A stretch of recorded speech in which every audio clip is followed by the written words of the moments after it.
This is a video for the Annie Goodwin Syndicate. Well guys, we're nearly there. Bruno's been preparing really well for the Olympic Games in a couple of weeks. Training's been going really well. Last week we took him to Princeton, New Jersey to practice our show jumping. It was obviously it's an official USEF show, but I was sort of treating it as a schooling show, and I met my coach Peter Wild up there, and we had a little bit of a warm-up class. This is the meter 20, and this is easy peasy for Bruno. He jumped really well.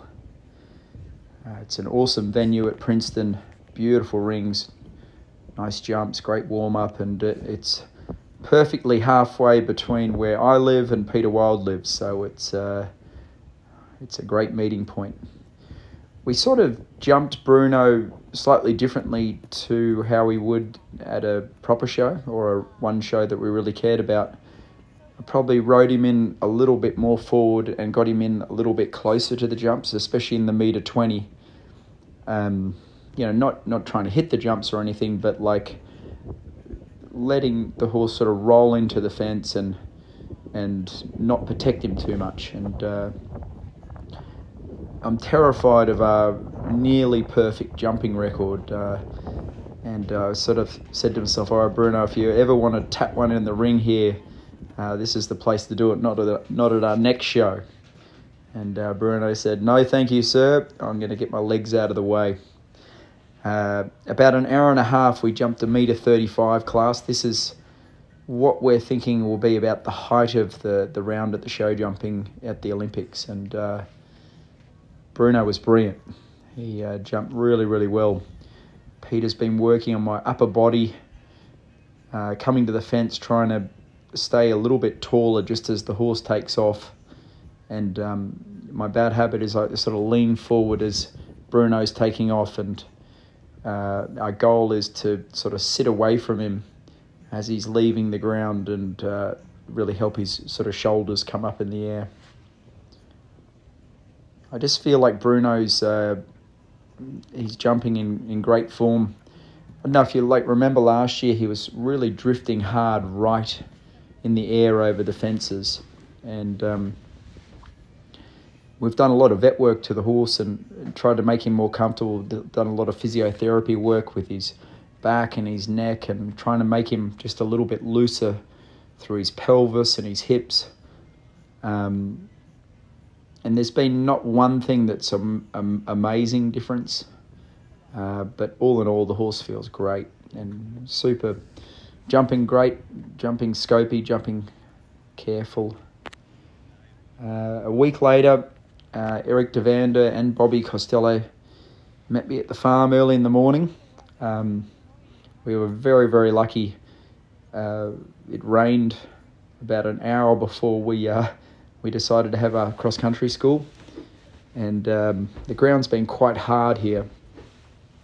So the field we're jumping on here, I got some of the farmers to dump about 5 truckloads of mushroom compost on the field, and then we got an aerator from another friend that runs the polo club up the road, and we sliced the ground, and for a 25-minute cross-country school took about 7 or 8 hours to prepare for ideal footing for Bruno. So Bruno and Connor, I've got Connor obviously jumped at the same shows in the same day as well, but a bit like the show jumping, we ride him slightly different, ride him a little bit slower and a tiny bit more cautiously.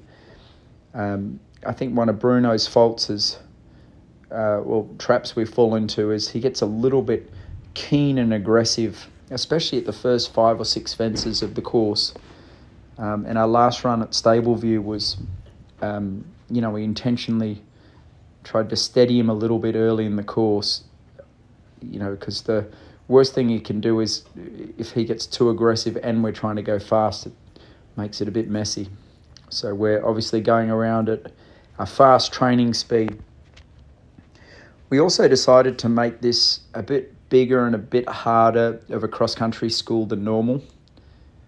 Stable View's 5 weeks from the Olympic Games, which for me is a long way away to have your preparation event. And so I tried to make it quite technical and quite tough. I love to run the horses about 3 weeks before their competition, 4 weeks at the latest, and we're unfortunately Stable-View's 5 weeks, but we've got the travel as well, don't forget. So it is what it is. But this cross-country school ended up being a little bit bigger and a little bit more challenging than our normal routine cross-country school. We tried to emulate some of the questions that we think we might be getting faced with at Paris. A lot of turning questions, accuracy jumps, skinnies, corners, and I got to say, Bruno just felt fantastic. He jumped around just jumped around it for fun. Just feels in great form. A few of these lines here, I'm sort of steadying him up and slowing him down for the jumps. And at the competition, we'd go in one less stride. I find the 3-stride lines pretty hard in training. There's just not much time to fix them up.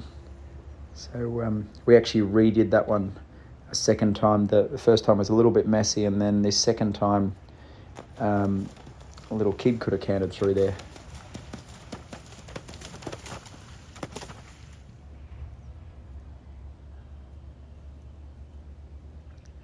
We've been galloping Bruno and Connor every 4 or 5 days. I feel like we've got him as fit as you could ever have a horse. With the idea that we're going to back off and and once we get to France, really let him freshen right up. I mean, that's a wicked tough line, and Bruno does it for fun. The same day, young Leo was out for a cross-country school with his mum, the dressage instructor, and came off, but he was unscathed, just to let everyone know. The most hours spent have been the dressage. And I have to say, we're very blessed to have a Grand Prix dressage rider schooling the horse and training me every single day. For the last 2 months, I've not been allowed to ride Bruno or Connor unsupervised. And any day that I happen not to be there, Silver's the only one that sits on them, and all of her hard work has paid off. And the dressage test that we're getting faced with is it's nearly a Pre-St. George dressage test, and I really feel like we're close to getting a really good job. We're schooling the movements over and over again. Every day we're videoing it, and then in the evening sitting down and analysing the video and going over it. And like in this change here, I've got to sit back and keep my right shoulder back and slip straight into half past. And on this change here, I've got to hold him right with my left leg. It's just a lot of tiny little details that we've been just going over and over again.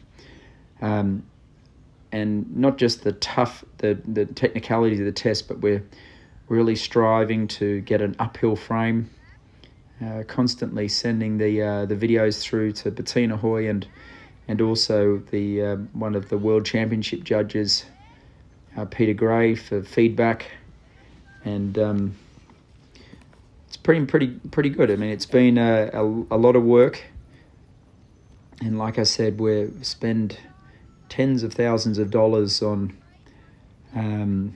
physiotherapy and a lot of vet work to make sure that there's no stiffness or blockage in Bruno's body. He is a very well looked after animal at the moment. He's been treated like a rock star, and so he should be.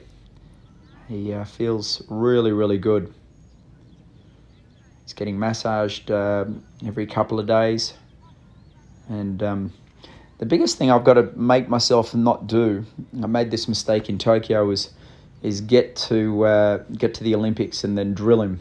And I think my plan is here, I'm putting in a lot of training, a lot of galloping, a lot of sort of tedious schooling and everything, with the idea that once we get to France next week, that we're going to really let Bruno freshen up and rejuvenate and get his energy level right up, so that when we get to the venue in Paris, that he feels great. But at the moment, guys, everything looks good as gold.